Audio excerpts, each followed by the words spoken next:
Dipersembahkan oleh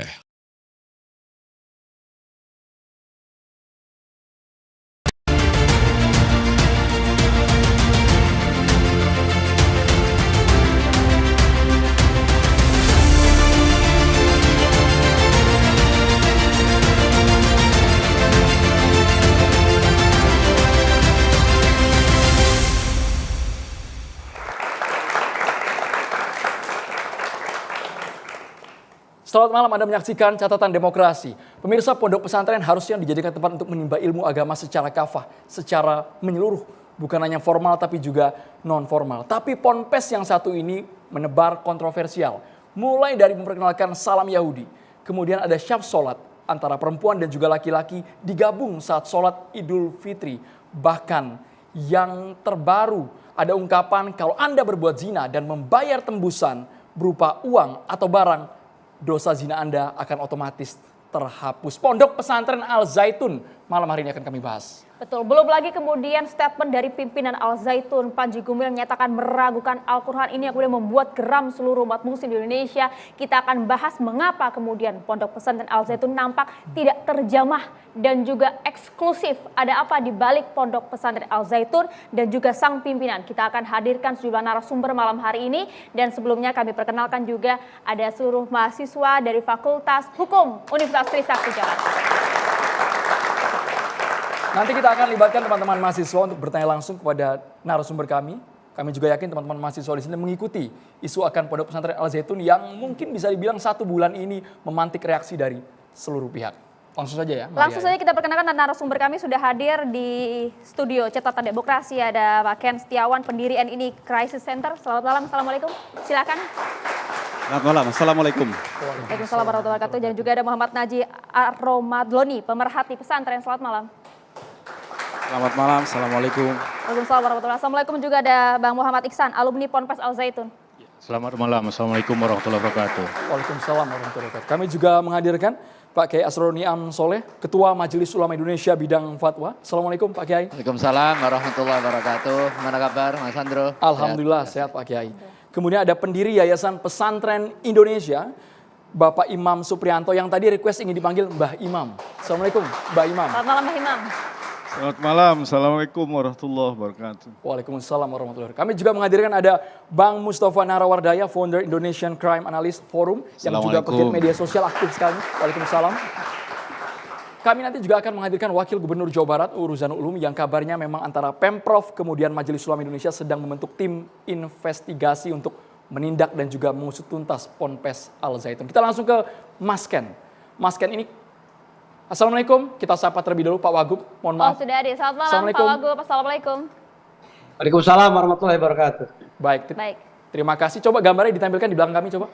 Gambar Pak Wagub, nah ini dia Pak Masya Allah, Wagub. terima kasih sudah hadir di Catatan Demokrasi Pak Wagub. Nanti kita bincang-bincang, tapi sebelumnya kita ingin ke narasumber kami yang ada di studio. Silakan, Mas Ken, kami ingin tahu lebih jelas, kita uraikan satu persatu. Karena kabarnya banyak sekali hal-hal yang kontroversial di Ponpes Al Zaitun. Itu semua yang beredar, apakah valid, betul kabarnya, atau ada bumbu-bumbu sedikit palsu atau fake? Seperti apa, Mas Ken? Semuanya fakta.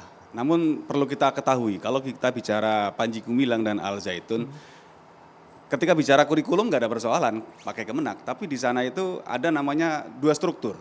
Yang pertama struktur teritorial, itu yang sudah berbentuk negara, walaupun negara bayangan ya. Jadi RT, RW, Lurah, Camat, Bupati, Gubernur sampai Presiden. Ada fungsional yang dia jadikan kedok untuk menipu masyarakat Indonesia. Dan perlu diketahui di Al Zaitun itu 80% santri itu yang orang tuanya anggota NI. Ada 20% santri yang kita kategorikan korban promosi Al Zaitun yang memang dia tidak tahu NI. Jadi ketika ditanya masalah NI dia nggak tahu. Karena memang ya berbeda. Tapi suatu saat ketika lulus biasanya juga nanti akan didekati dan akan direkrut. Begitu. Mas Ken, bisa dijabarkan kenapa begitu kental dan mengetahui secara mendalam ya, Maria, ya, tentang Ponpes Al Zaitun ini? Saya bagian dari Al Zaitun tapi yang di teritorial. Dan kita dulu di jabatannya masih di tingkat kecamatan. Jadi sudah ada lurah, camat, bupati, gubernur sampai presiden NI di sana.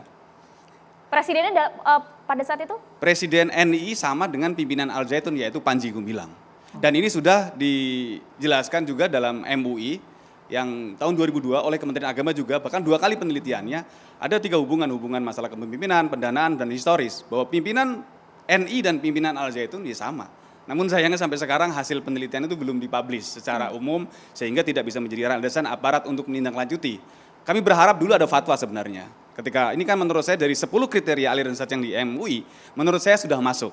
Dan ini seharusnya juga Kementerian Agama menindak karena sudah jelas dulu hasilnya. Sampai penelitinya itu meninggal dunia, Prof. Safi Mufid, itu juga hasilnya belum dibuka. Ini yang akhirnya kita waktu itu bingung, apa karena dulu setelah hasil penelitian itu kan dulu di Al Zaitun 2004 ada penggelembungan suara ke salah satu partai politik. 24.000 nggak tanggung-tanggung, belum suara di luar. Jadi kita nggak tahu, kita masih berprasangka baik lah. Semoga ketika nanti mungkin ke jenjang lebih tinggi, tapi ternyata Pak Wapres sampai ke istana juga, ini juga belum dibuka sampai sekarang hari ini. Jadi kalau menurut saya hasil yang lama dibuka saja, kumpul Menko Polhukam, Bais, Bin, Baitelkam, Densus 88 kumpul semua, dibuka, ini mau diapakan sebagai barang. Penelitian yang baru tinggal melengkapi saja, karena orangnya masih sama, tempatnya masih sama. Nah ini yang kita harapkan dari masyarakat. Kalau tidak diselesaikan, ini kan menjadi polemik terus-terusan. Dan ini akan memperburuk cita pesantren, seolah pesantren itu identik dengan radikal, identik dengan bahkan teroris. Nah ini yang kita harapkan. Sebelum jauh ke sana, yang penyimpangan dan ajaran sesat itu yang seperti apa? Bisa berikan contoh konkretnya, Mas? Bisa dijabarkan, Mas Kan? Ya, ajaran sesatnya dia telah merubah rukun Islam. Kalau rukun Islam sama, tapi sahadatnya ini yang diajarkan di gerakan teritorial. Saya bawa bukunya kebetulan. Silakan. Ini buku Miqdar Al-Haq, ini yang dibuat oleh dulu masih bupati, sekarang gubernur NI. Saya bantu Mas Ini pegang ini. ajarnya di dalam bahwa sahadat itu bukan tiada Tuhan selain Allah, tapi tiada negara kecuali negara Islam. Barang siapa bernegara selain negara Islam, maka dia kafir.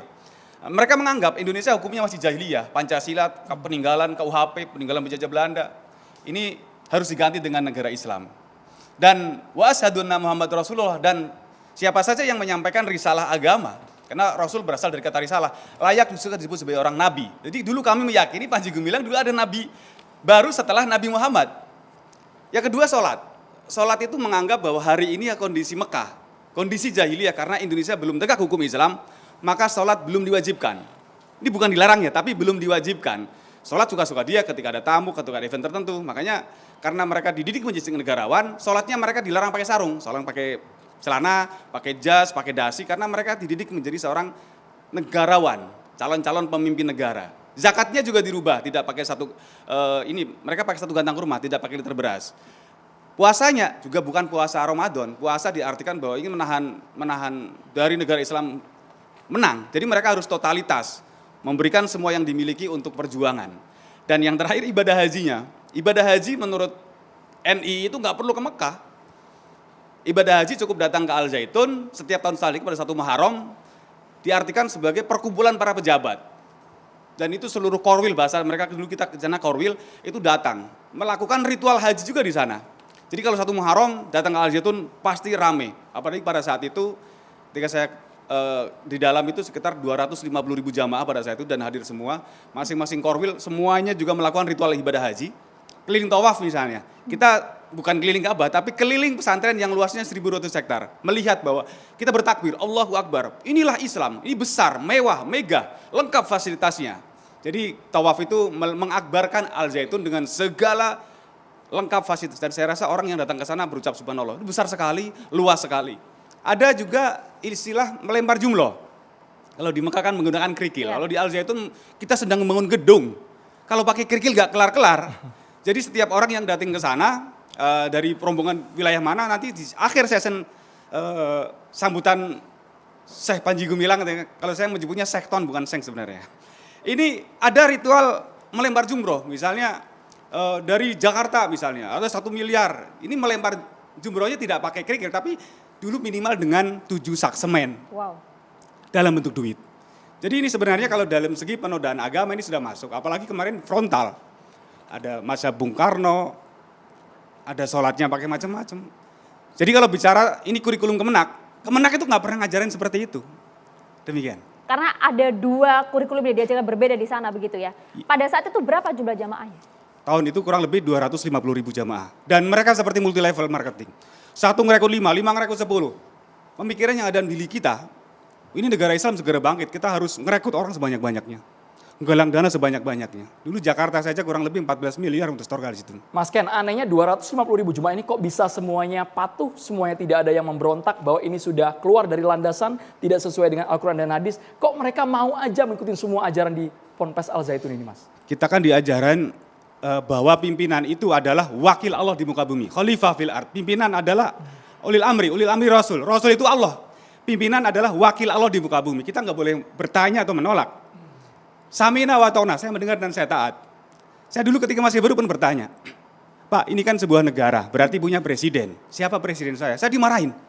Kamu gak paham, misalnya kamu sholat di perjalanan, sholat zuhur misalnya 4 rakaat, imam sudah 2 rakaat, apa yang kamu lakukan? Tanya imam atau sholat masbuk? Ya masbuk. Ya sudah, kamu jadi sholat yang ketinggal, jadilah makmum masbuk yang baik. Jangan tanya siapa imamnya. Kalau sholatnya selesai bakal tahu siapa imam. Itu yang terjadi. Oke, apa yang diiming-iming kemudian hingga 250 ribu orang ini betul-betul tunduk taat dengan aturan yang jauh berbeda dengan ajaran Islam semestinya? Kita dijelaskan bahwa Islam akan bangkit di Indonesia dan tidak di timur, di barat, yaitu di Al Zaitun. Jadi Islam ketika bangkit akan bisa mengakomodir seluruh agama. Kita menjadi rahmatan lil alamin. Teorinya bagus. Bahwa kita manusia ciptaan Allah harus kepada aturan Allah, yaitu Quran. Selama ini Quran hanya kita baca, hanya kita pajang. Quran itu peraturan yang diberlakukan untuk berbangsa dan bernegara. Oke, Mbah Himam juga tahu banyak mengenai hal ini. Anda sepakat dengan apa yang disampaikan oleh Mas Ken? Silakan mikrofonnya, Mbak. Digunakan mic-nya, Mas. Sudah, sudah silakan. menyala. Baik. Ya, sebagian mungkin bisa diterima. Sebagian ya ada juga yang harus diperbaiki. Jadi gini, tahun 1994 kita dirikan pesantren Al Zaitun. Saya sebagai salah satu pendiri dengan Haji Sarwani almarhum, ya. Itu kan memang kita ingin menampilkan kader-kader kita itu melalui pendidikan formal. Jadi untuk masa depan. Jadi alumni-alumni ini bisa tampil di permukaan, gitu kan, dengan pendidikan yang kita dirikan itu. Ya, Anda lihat sendiri alumninya kan, ini beliau ini angkatan kedua, mungkin dulu bareng Bang Rega ya, tapi udah nggak di TV One waktu saya masih. Nah, itu yang rencana kita, rencana awal kita, membuat lembaga pendidikan untuk kaderisasi generasi penerus kita melalui pendidikan formal. Masih murni itu, Mbak ya? Iya masih. Nggak ada hal-hal yang kayak sekarang kan, Mbak? Nggak ada. Kalau sekarang mungkin istihadnya Panji Gumilang kali, gitu ya. Setelah saya nggak di situ lagi, makanya ketika tahun 2005 kita menyesuaikan dengan undang-undang yayasan yang baru ya, setelah kasusnya yayasan yayasannya Pak Harto itu yang macam-macam kan pemerintah ya membuat undang-undang yang baru. Nah itu kita juga menyesuaikan tahun 2005. Nah karena badan pendiri itu baru tinggal saya sendiri, Pak Sarwani itu sudah tidak lagi di kampus, tidak lagi dengan kita gitu ya, karena beliau sakit. Nah maka kami menganggap perlu menambah anggota badan pendiri. Oleh karenanya setelah kami konsultasi dengan Bu Ii Rokayah waktu itu notaris. Boleh lebih dekat lagi Pak, posisi mic. Notaris menyatakan bisa ditambah badan pendiri. Namun klausulnya harus berbunyi mengangkat dan menetapkan kembali badan pendiri gitu. Nah waktu itu diangkatlah Panji Gumilang, AS Panji Gumilang, MYR Agung Sedayu, Abu Sabit, dan Abdul Halim. Jadi siapa yang mengangkat dan menetapkan? Ya Imam Supriyanto gitu. Gitu Mas. Oke, yang tidak sepaham dengan Mas Ken yang bagian mana? Ya? Yang tadi ada yang sepaham dan juga ada yang tidak. Yang tidak sepaham dulu. Ya kalau Mas Ken ini kan pengalamannya yang beliau bilang di teritorial. Kalau kami kan di kampus gitu ya. Di kampus, di fungsional. Jadi ada struktural, ada fungsional gitu. Kalau saya kan di fungsional, mendirikan pondok pesantren itu.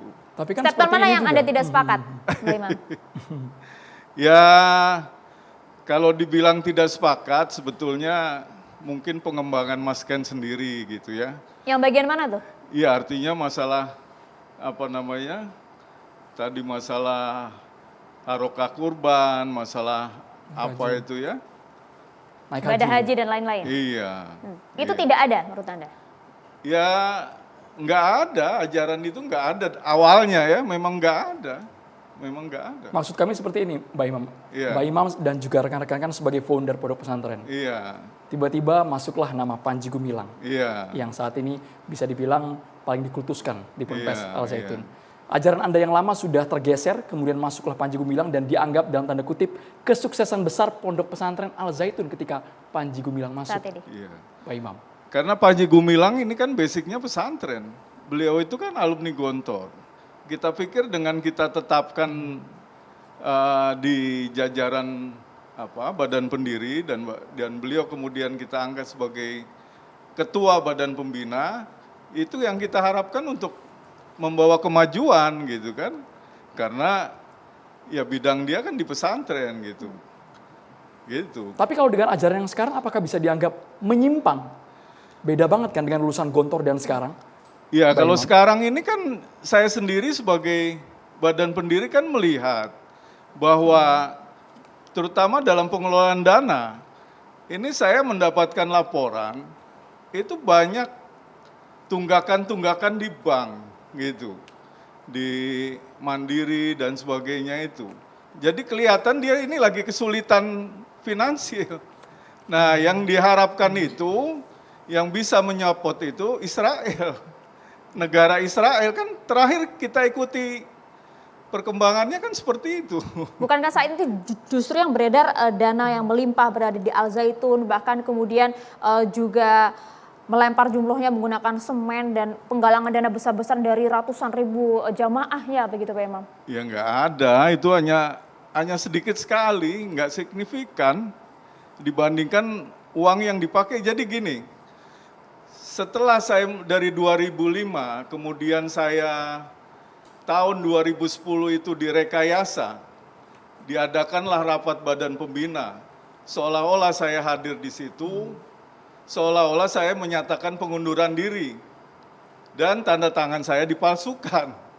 Jadi saya nggak ikut rapat, nggak pernah menyatakan pengunduran diri, sehingga hasilnya itu saya laporkan ke Mabes Polri kan pada waktu itu. Ada tindak lanjutnya? Iya ada, kan Panji Gumilang pernah di penjara, kena pidana kan 2014-2015. Panji Gumilang kena 10 bulan, Abdul Halim kena 18 bulan. Tapi kan sekarang Ponpes Al Zaitun sudah begitu besar, Mbak Iya, Imam. Bentuk iya. perlawanannya seperti apa lagi? Karena sudah merambah, sudah ratusan ribu jemaah yang jadi santri pula di sana. Yang masukkan perlawanan itu gimana? Perlawanan ya kalau memang Anda tidak sepaham dengan seluruh ajarannya, paling tidak kan ada emosional, ada kedekatan juga sebagai pendiri Ponpes Al Zaitun. Sempat Kalau mengajukan saya kan keberatan? lebih fokus kepada masalah yayasan. Karena pada waktu itu pengacara saya setelah pidana putus masuk kepada perdata, Panji Gumilang belum inkrah sudah digugat. Akhirnya kan di hasil di pengadilan itu NO. Akhirnya diteruskan sampai Mahkamah Agung. Ternyata saya gugatan itu belum memenuhi syarat gitu. Gitu. Oke, saya mau ke Mas Najih terlebih dahulu. Mas Najih, Anda sudah melakukan berbagai kajian juga mengenai hal ini sejak lama. Apa yang Anda dapatkan pada saat awal Al Zaitun kemudian berdiri hingga saat ini? Sejauh apa perbedaannya dan bagaimana kajian Anda? Tapi dijawab nanti ya, usai jeda sesaat lagi.